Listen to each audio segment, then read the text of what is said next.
Olá pessoal, aqui é Ângelo. Agora vamos falar das guerras púnicas. Falar primeiro da primeira guerra púnica, que foi na Sicília. Sicília, que todos sabem, é um pote cultural maravilhoso, desde os famosíssimos matemáticos Arquimedes, que inclusive Arquimedes participou da Guerra Púnica, né? O Arquimedes ficou muito conhecido pelas aquelas catapultas que ele fazia, que incendiava os navios dos romanos. A frota naval de Roma teve muitas baixas, principalmente por causa das catapultas de Arquimedes. E também a Sicília produziu 2 prêmios Nobel de literatura incríveis. Luigi Pirandello, que ganhou o prêmio em 1934, e Salvatore Quasimodo, que ganhou o prêmio Nobel de literatura de 1959. Fora outros escritores famosos e filósofos. A Sicília, antes mesmo das guerras púnicas, era uma cidade grega, só que foi adquirindo características próprias, mas é o DNA grego.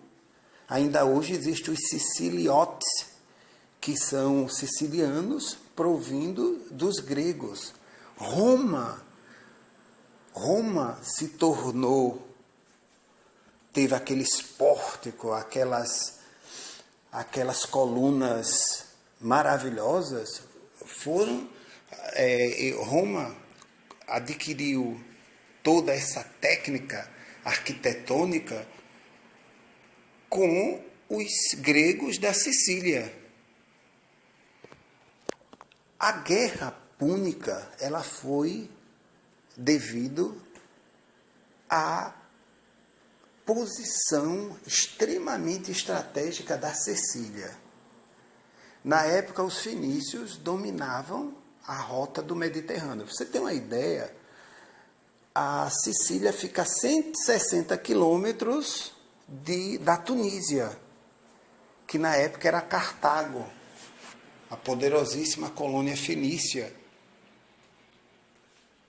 E a Sicília faz divisa com a Itália no Estreito de Messina, que é um canal de 32 quilômetros longos, é um canal e com 32 quilômetros longo e 3 quilômetros de largura, que a pessoa, se vocês forem fisicamente para a Sicília, você pega um ferry boat, que tem vários, cada 40 minutos. E se for de trem, também pode ir de trem, só que o trem entra no ferry boat e passa o Estreito de Messina, que no instante chega. E os romanos e os fenícios, como eles tiveram muitas baixas, mas Roma teve uma vantagem, porque ela chegou a colocar os pés ali, mas fez com que a Fenícia assinasse um tratado de rendição, onde nesse tratado Hamilcar Barca, o comandante, teria que pagar somas grandiosas, somas pecuniárias para os romanos. Só que Hamilcar Barca, para compensar essa perda, ele invadiu uma região da Península Ibérica, a parte de Alicante, né, que tem muita prata, inclusive até para ter como pagar os mercenários que os fenícios também usavam, né? Você vê, desde aquela época que se usa, que os países, que civilizações diferentes também contratam mercenário entre suas tropas. E no início da Segunda Guerra Púnica, ela foi na Sicília, mas ela foi também travada na própria Itália, por nada mais, nada menos do que o famoso general cartaginês Aníbal Barca, que era filho de Amílcar. Só que Aníbal, ele fez algo totalmente diferente. Ele colocou elefantes como tática bélica pela primeira vez. E ele fez algo ainda mais surpreendente, que foi atravessar com esses elefantes os Alpes. Lógico que nem todos sobreviveram, nem todos paquidermes sobreviveram, mas sobreviveram paquidermes, elefantes suficientes para amedrontar os romanos e fazer com que os cartagineses vencessem batalhas significativas. Aníbal usava uma técnica que chama, em inglês eles chamam engagement ou envelopment. Eles colocavam os soldados supostamente mais fracos no meio, com uma fileira de elefantes, e os mais hábeis cavalheiros, ele fazia 2 cercos, como se estivesse fechando o inimigo, 2 flancos, e eles iam aproveitando da vulnerabilidade até aniquilar a legião toda, e eles conseguiram isso. Foi chamado também de Batalha de Aniquilação, que chegou a humilhar legiões romanas inteiras, e não foi só uma batalha que Aníbal ganhou dos romanos. Vocês terem uma ideia, Aníbal, ele chegou a ficar 400 quilômetros de distância de Roma. E ele pediu para Roma se render. E Roma não se rendeu. Roma não se rendeu. E nessa história apareceu uma pessoa, um general importantíssimo, chamado Quintus Fabius Verrucosus, que era mais conhecido como Fabius Contacto. O Fabius Contacto, quer dizer, o Fabius Delayer, aquele que atrasa, ele tinha uma técnica, que essa técnica virou uma tática chamada tática fabiana, só lutar em condições indubitavelmente favoráveis. Como era essa tática? Ele fazia ataques de surpresa rapidamente. Ele fazia ataques também nos suprimentos. Ele fazia com que os soldados romanos fossem minando o inimigo aos poucos, cortando de seus suprimentos. E com isso, ele escapava das formações dos exércitos de Aníbal, que encurralava os inimigos e realizava movimentações que aproveitava a fragilidade nos flancos dos confrontos. Nos flancos dos confrontados. Que essa batalha de aniquilação, ele não ia entrar no mesmo jogo. Inclusive, existe uma política, que ela é a política da cautela, né? Aquela política onde as pessoas têm o maior cuidado, ela é chamada de política fabiana, que, em outras palavras, aqui na minha região, a gente chama, né? Você vai comendo bolo pelas beiradas, né? Bom, era mais ou menos isso que Quintus Fabius fazia, e com isso ele fez com que Aníbal não atacasse Roma.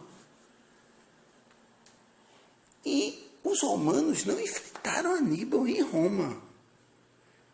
Aí para a gente encurtar mais a história, apareceu outra figura muito importante, outro general chamado Cipião Africano, que ao invés de atacar Aníbal, ele foi atacar Cartago, porque Cartago não estava tão guarnecida. E aí Amílcar Barca chama o filho, Aníbal. Aí Aníbal não teve tempo suficiente e ficou fugindo por mais de 8 anos até ser derrotado.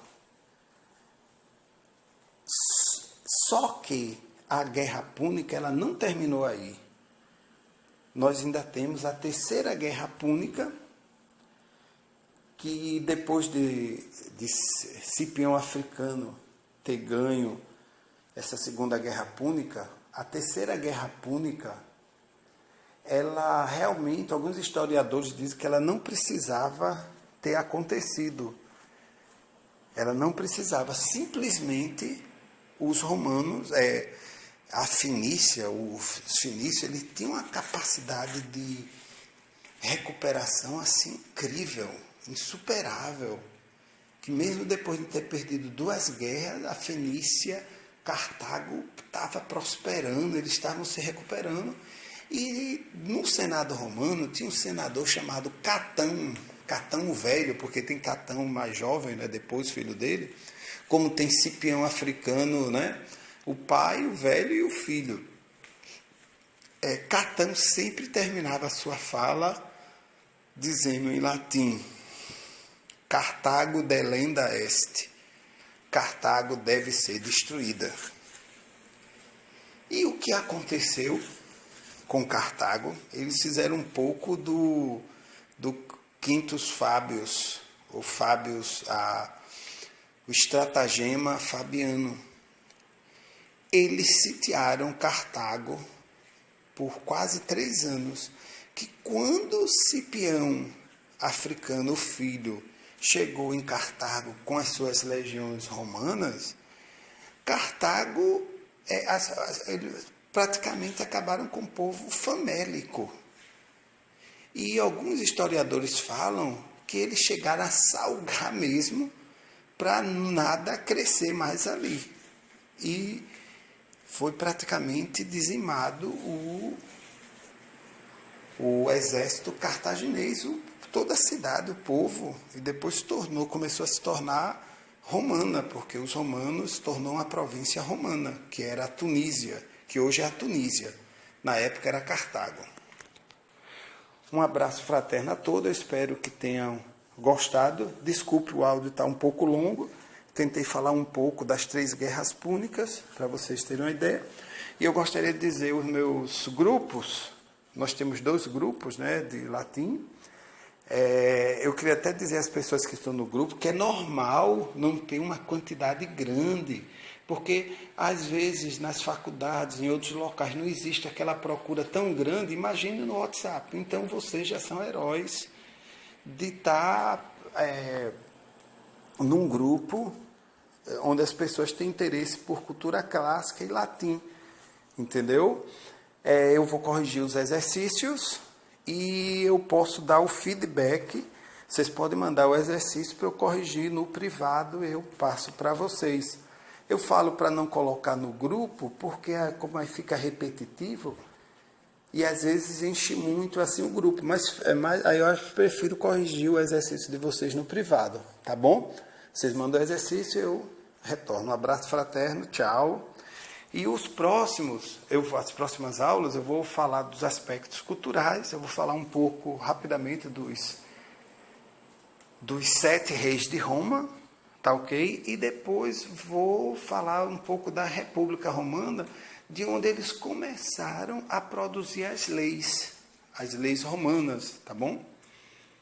Que serviram muito e servem ainda de exemplo para a construção das nossas leis.